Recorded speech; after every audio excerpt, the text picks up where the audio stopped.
Oh my gosh. Ooh. Oh, now you're ready to restart? You know what, fuck you. Searching for greatness in a sea of the dying and shameless. A sea of the Hi, today's video is my wrap-up video for the month of September, but before we get into that, and before we get into this game that I've kind of invented, I guess, I'm gonna read out of my Encyclopedia of Spirits. So, alright, we have Lear. I don't really know how to say this, but the origin is Celtic Irish. Lear literally means the sea. He is an ancient sea spirit, now most famous because of the many other spirits who are identified as his children, as for example, Manannan, MacLear. Undoubtedly, many myths are lost that so many powerful spirits are identified as his children signifies his own importance. One surviving myth describes Lear's displeasure at not being chosen king of the Tuatha De Danann. He has a sacred site. Lear has dominion over the sea. He lives alone beneath a big hill in County Armagh. I wonder if that's an actual place.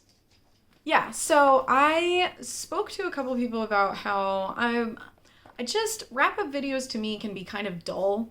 And honestly, I feel like there's also this sort of unfairness where people do a lot of TBR games. I used to do a TBR game with my tarot cards, and I had a lot of fun doing it. I really loved doing it. But I don't really like setting a TBR for myself anymore. Like, I'd like to have books that I would like to read, but I want the freedom of just kind of picking whatever the fuck I want. So I decided, I was like, but what if I play a wrap-up game, right? Instead of it being TBR game, it's a wrap-up game. So I created a board game based off of my favorite book series, the Underland Chronicles, because I also just want to give them more praise and I want more people to know about this book series. And I feel like if I do a fun little wrap-up game that is based on that book series, then, you know, maybe more people will read the books. So I'm gonna kind of show you guys how this started. I just made like a little sketch drawing in a notebook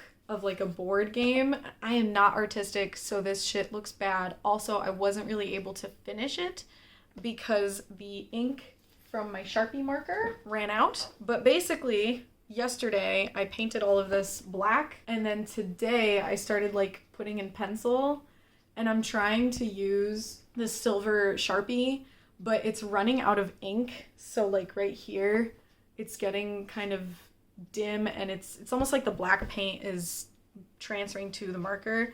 I have more of these, but I brought them to work because we do a lot of craft stuff in kindergarten. So they're all over there, so I'll have to bring them back to finish this. But this is what I have for now, and I'll kind of explain a little bit of it right now. So the game, I just kind of called it Underland Perilous Adventures. There are several spots. It's like a bunch of areas that are connected with lines, and if you see a dotted line, that's where, like, if I land on a spot and I fulfill a test or something, whatever, then I can move up to the next spot. If it has a squiggly arrow, that means if I land on it, I just have to go back. So basically, I just tried to make it where it's actually really hard to get to the end. When I get to the end, I can buy myself books, either multiple or just really fancy books. So yeah, I'm not gonna go through over every single thing that happens on this board because it'll happen along the way, and you know, no one needs to know the exact rules. If someone is very interested in it, then I'll put a picture up on Instagram or something that kind of goes over it, but otherwise, we're just gonna kind of play it. Okay, so I do have to have like a thing that moves, like you know, like a piece, I guess. And we'll have this. I don't have anything. This is just a rune that I have from the various pagan items that I have in my home. The only thing I will say is that I don't move by rolling a dice or anything. I move based on the ratings that I give my books in my wrap-up, which is why this is a wrap-up game, is that the ratings make the progression in the board game. You know, I actually did read quite a bit, but it was just a lot of audiobook stuff, which sometimes I go through phases where I can't focus very much on physical books, and then I end up switching more to audiobooks or ebooks or something.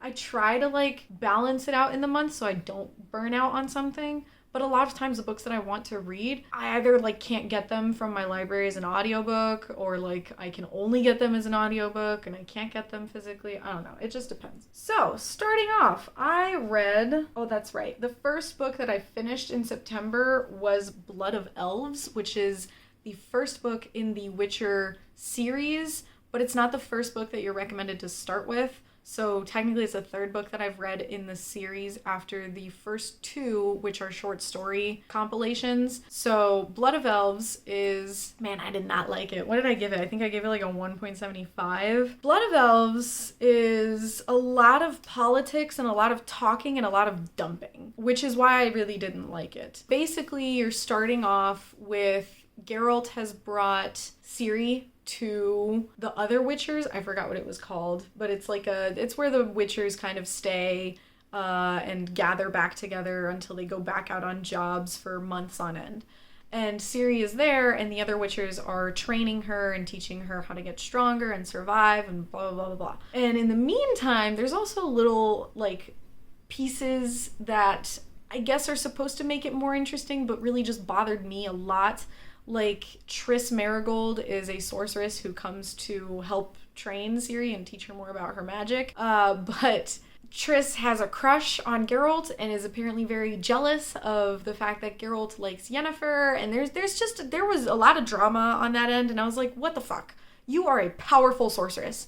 You don't need no man. Why are you being like this? So that bothered me. And then there was a lot of politics, a lot of fantasy politics, but I found it so very dull. So dull, because it was just a lot of, oh, this king is on this territory and that king is on that territory, and if this happens and that happens, and I was like, you are literally just trying to dump all this information on me and I can't follow because there's no engagement, I guess. So I couldn't really stand it. It was very dry and I couldn't get into it. My favorite parts were probably Dandelion's little quips, and then there was maybe one action scene that I thought was cool that really showed Geralt's power and his inhuman abilities compared to other people. Because Blood of Elves was a 1.75, I'm going to be rounding up for moving my little piece on my board. I don't know how this is going to be, but I'm doing this in a very informal way. Maybe, okay, here, hold on. No, I have an idea. What I'm doing is a mess. So we're going to take the phone out.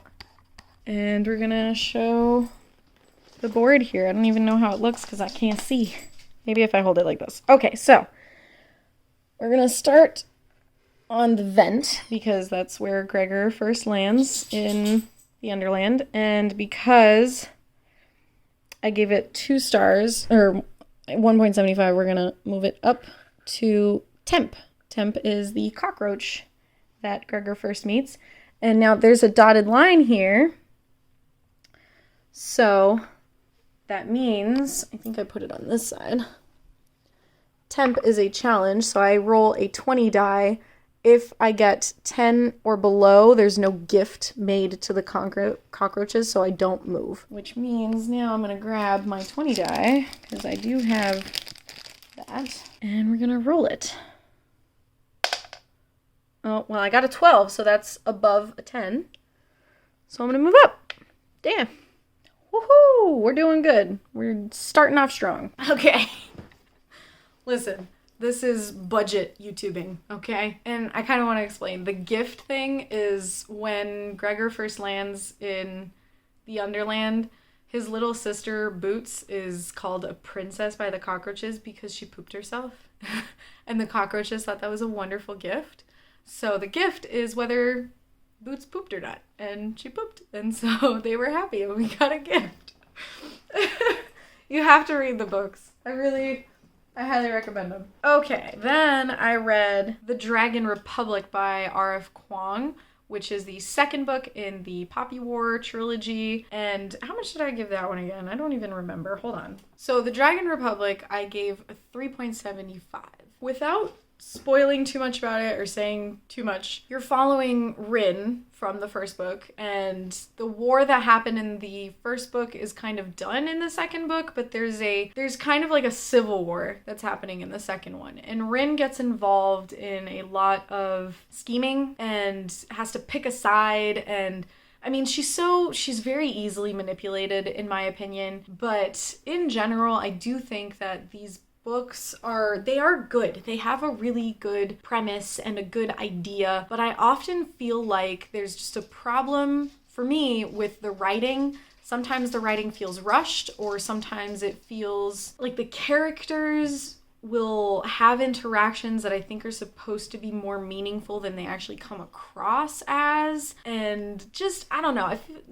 A lot of times I didn't feel connected enough. But I do really like the story and the plot and what is going on. I don't want to say too much, but in general, high stakes, they were there, but I never quite really felt that impacted by them. Like, this book is gruesome, just like the first one. It can get very gory and very disturbing, and that's probably what hit the hardest. But when it came to actual, like, high stakes, betrayals, and the fear of loss of life and things like that, I was like, yeah, that's bad. And that was about it. Like, that was my reaction to it. So, good, not great. I am going to finish the trilogy this year, but probably not in October.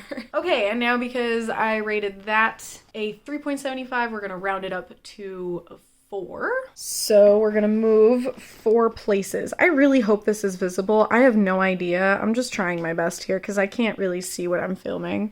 So move up 4 would be 1, 2, 3, 4. We are on Mite Island. I thought I had a thing for that. Oh, yes, there is. On Mite Island, I am stuck for 2 turns. That's great. That means that I don't move at all for the next 2 books that I have rated. Well, fuck you, Mite Island. Okay, next I read An Anonymous Girl. So I had not planned or even heard about this book, but there's a girl that I rock climb with, and she also loves reading about as much as I do. And she has a book club with a lot of friends where basically each person, it will be their month where they pick the book that everyone reads. And they will also host everyone with like a prepared meal and all that. You know, I was like, that sounds amazing. Can I join in? And the book that the girl picked was An Anonymous Girl, which is a mystery thriller. Unfortunately, we didn't meet because the person who was going to host our book club meeting, she fell ill. So now we're just going to talk about it as a group for the next book club meeting, which that one is The Lost Apothecary, which I read and I didn't like. So I was just like, if anyone wants my copy, you can have it, because I do still have it. So, An Anonymous Girl. I gave it 2.75 stars. I mostly listened to it on audiobook, and I did like it. It's not that I think it was bad. I think the writing was really good, and I think that, you know, the characters, I was pretty invested in them, and I was very curious about what was going on. The main plot for Anonymous Girl is that you are following a girl, I totally forgot her name, but she is a makeup artist, and that's primarily how she makes her money. She has had an unfortunate past where her sister had, I think, a traumatic brain injury, and she blames herself for it. And she also was harassed and abused in the past in her profession. And she is kind of tight for money. She needs money. And she hears about this professor who is doing an anonymous study. It's like an ethics study. And she lies her way into it. And very quickly the professor finds out. But the professor really likes the answers that she's giving. So some of the questions are kind of basic, like, you know, do you think the ends justify the means, or things like that. But it gets a little twisted. And when it started getting a little twisty, when it started following a specific theme, I already had an idea of what the twist was going to be and what was going to happen. So about halfway through the book, I got a little bored. I was like, yeah, I mean, it's pretty obvious what direction this is going in. But I still liked how the characters were written, and I really liked, so the professor is a woman, and she's a psychologist, and she's taking notes about our main character's answers and what she does. And it's written in second person. So the professor is saying, like, you did this and you did that and you whatever. And I thought that was really creepy, and it gave some pretty good vibes on that. But overall, I think it was just a very average. So I can't move my thing because I'm on my island and I'm stuck for 2 turns. So let's move on to the next book. It is A Man Called Ove. I finally read it, and I have it here somewhere. Here it is. A Man Called Ove. Uwe. I listened to the audiobook, so I know how to say it. It is A Man Called Uwe. And I thought it was so sad and heartwarming at the same time. At first, I wasn't very invested in it. I was like, okay, it's a bitter old man who lost his wife and he, doesn't want to deal with anyone in his neighborhood. And honestly, he wants to join his wife. He wants to rejoin his wife. But then there are just some moments where I was like, this is adorable. Because his neighbors move in, his new neighbors move in, they're immigrants, and Uwe is like, he looks at the husband and he's like, you're useless. Like, you hurt yourself falling down a ladder. Who the hell does that? You have a wife and children to take care of, and what is wrong with you? But then he helps them. Like, I recently had a conversation with someone the other day where we were talking about the difference between kindness and being nice. Uwe is not a nice person, but he is kind. He won't speak to someone very nice. He will not engage in small talk, but he will do things for you. And I think that was absolutely adorable. The only thing is, I really expected there to be more interactions with the kids. I expected Uwe to have more cute conversations with young children. It happened a couple times. So I guess I went in with that idea that there would be more of him with kids. But it ends up being more of him with his neighbor's wife, who she is pregnant, and she takes no shit from him, and I loved it. I thought it was so cute. Overall, I think I gave this a 4.5. It's definitely, I understand why a lot of people like Frederick Bachman's writing, because it's simple, and yet it translates so many emotions, and it just, I don't know. I really did like it quite a bit. I'm glad that I read it. And it is a movie, and I don't know if I watched the movie. I might have. Okay, I have The Shadow of What Was Lost on here, so I'm still going to talk about it. But I have technically not finished it. I'm just going to talk about it because I got through 300 pages of it in September, which in my book, that's basically reading a whole book. This book is 700 pages. It's long, and that depends on the edition that you have. So technically the one that I have that I'm borrowing from my library is 690 something pages, 693. But yes, I have gotten through more than half of it now, but I was at the halfway point before October started. And this is a reread, so a lot of it is really just more of a refresher for me. I remember as I'm reading it, I'm remembering it, but it's better now because I only listened to it as an audiobook when I first read this book, and that's not bad. I liked it a lot, and I did follow along with it really well, but it was literally last year, because I read this in September last year. A lot of stuff I had kind of forgotten, so the refresher is nice, and I can't wait to listen to the backlist book club whatever thing that they're gonna do and talk about it so that I can understand it a little bit better, because honestly there's so much, and I can't wait to continue it because one of my goals was to read the second book this year, so I will most likely get that at the end of the year. Oh, I did have a DNF. I'm realizing too that I used to try and organize these books in ratings. Now I'm just going in the order that I've read them. But I did DNF a book.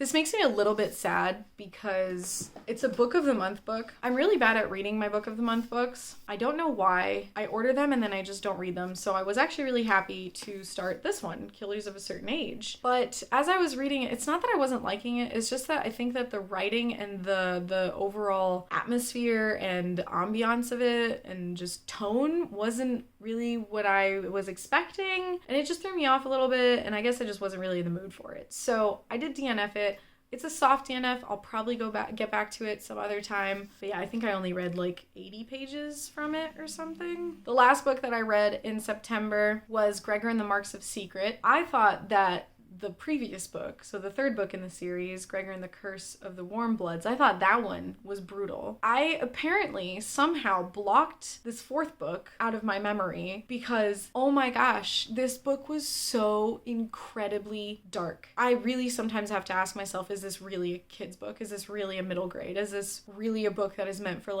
10 years old and older? It is the fourth book, so I don't want to say too much, But in the Marks of Secret, Gregor's mother is still in the Underland. She's recovering from the plague, which happened in the third book. And Gregor is now training consistently with Rip Red to hone his echolocation skills, which he really doesn't have any. But something happens where Luxa, the queen of Regalia, or the queen-to-be of Regalia, she had made a promise to the mice that if they needed any help, they just needed to bring her back her crown. And the crown came back, and Luxa, well, the mice saved her life, so she feels incredibly indebted to them, and she tries to find them. And it gets really, really rough, because these books really deal a lot with war crimes, and translating history into a fictional book for kids. Listen, there are massacres in this book, and although it's not written in very high detail like it is in like the Poppy War, for example, it's dark. It's very dark. And I don't think there was a single happy moment in this book. But still, it's a 5 stars because, oh my gosh, it made me feel so many things. So now, all right, so on Might Island, right here, I hope this is recording right. And if it's a 5 star, I'm gonna move up 5. 1, 2, 3, 4, 5. Nowhere else for me to really go. It's just a blank spot. Okay, and I do want to mention, I finished reading it's not a finished series, but the volumes that are out have been out for a while, and I think that the manga is on pause. But I caught up to Chainsaw Man, so it goes up to volume 11. And because that is the end of an arc, it is called what is it called again? The Public Safety arc, I think is what it's called. So because it's finished, I am going to rate the arc. Honestly, I would give it a good 4 stars because it really did keep me entertained, and I was just genuinely enjoying reading it. I think the first 2-3 volumes was a little bit hard for me to really grasp, well, what is the story here? But then once it starts going, it starts going. And I really love the art. And I do think that the characters are interesting, even though they are pretty cliche and almost very one-dimensional. But at the same time, they're just these little moments where I was like, more than one-dimensional? Nope, we're going back. Okay. little too much depth in there. But it has a comedy that I appreciate, where it's pretty dark humor at times. But I genuinely did really enjoy reading this manga. So because I did rate this arc, I'm gonna allow myself to move a little further on my board. Can you tell that I am trying to get myself a free pass for books? All right, we're in a blank spot. We're gonna move up to 4 spaces. Oh my gosh. 1, 2, 3, 4. I think that's where it is. It becomes a little harder now because it's pencil. That's just a blank spot. There's nothing there. That's it for what I read in September and for this little game. I'm actually moving through it pretty quickly. I think I'm gonna have to put myself more traps in there because it'll be too easy to get to the end now. I hope that you enjoyed it. Also, let me know what you read in the month of September. Any new favorites or anything?